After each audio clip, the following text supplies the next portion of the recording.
نماز میں وضو ٹوٹ جائے تو کیا کریں؟ امان صاحب انڈیا سے پوچھتے ہیں، اگر نماز کے دوران وضو ٹوٹ جائے تو اس حالت میں کیا کیا جائے؟ کیا اسی وقت نماز توڑ دیں یا پوری کر کے ختم کریں؟ اگر جماعت میں شریک ہوں تو کیا کریں؟ دیکھیے، نماز کے دوران اگر کسی کا وضو ٹوٹ جائے ہوا خارج ہونے سے یا پیشاب کا قطرہ نکلنے سے،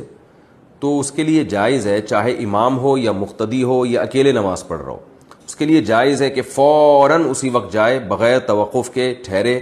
یعنی ٹھہرے بغیر جائے، کسی سے بات چیت نہ کرے اور وضو کرے، مکمل وضو کرے، اور پھر اسی طرح واپس آئے، جہاں کھڑا تھا نماز جہاں سے چھوڑی تھی وہیں سے شروع کر دے۔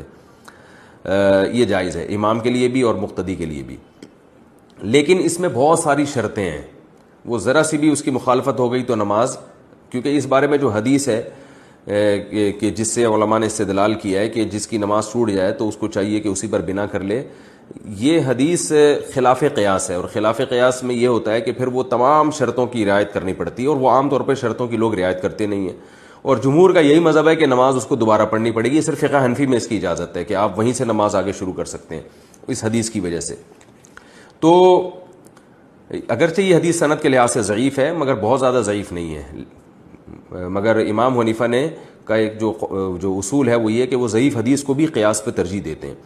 تو افضل بہرحال یہی ہے، جمہور کے مذہب کے مطابق افضل میں کوئی یعنی دو رائے نہیں ہو سکتی کہ آپ نماز دوبارہ سے پڑھ لیں تو زیادہ بہتر ہے۔ اگر نماز کے دوران کسی کا وضو ٹوٹ گیا ہوا نکلنے سے یا پیشاب وغیرہ کا قطرہ نکلنے سے، تو جہاں سے چھوڑی ہے وضو کر کے وہیں سے بھی آگے کنٹینیو کر سکتا ہے وہ، لیکن افضل یہ ہے کہ دوبارہ سے نماز شروع کر لے۔ اور ویسے بھی امام اگر یہ کام کرے گا تو پبلک کے سمجھ میں ہی نہیں آئے گا، کیونکہ لوگوں کو یہ مسائل معلوم نہیں ہیں، وہ پریشان ہو جائیں گے، اختلاف و انتشار ہوگا مسجد میں کہ یار یہ امام صاحب گئے ہیں اتنا لمبا جا کے وضو بھی کر کے دوبارہ سے جہاں سے نماز چھوڑی تھی وہیں سے شروع کر دی ہے، پتہ نہیں کیا کر رہے ہیں، پھڈا ہو جائے گا، لڑائی جھگڑا ہو جائے گا۔ میں نے ایک جگہ نماز پڑھائی، میں چونکہ مسافر تھا تو میں نے 2 رکعت کے بعد سلام پھیر دیا، پیچھے پبلک میں ایک انتشار کھڑا ہو گیا، ان کو یہ پتہ ہی نہیں تھا کہ امام 2 رکعت کے بعد سلام پھیر دیتا ہے اور مقتدی اپنی بقیہ 2 رکعتیں مکمل کرتے ہیں۔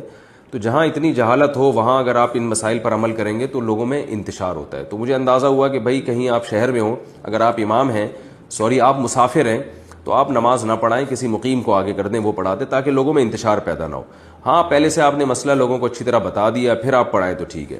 تو خلاصہ یہ نکلا کہ نماز کے دوران وضو ٹوٹ جائے، آپ بہتر ہے دوبارہ سے نماز پڑھ لیں، یہ زیادہ اچھا ہے۔ مبارك زوجة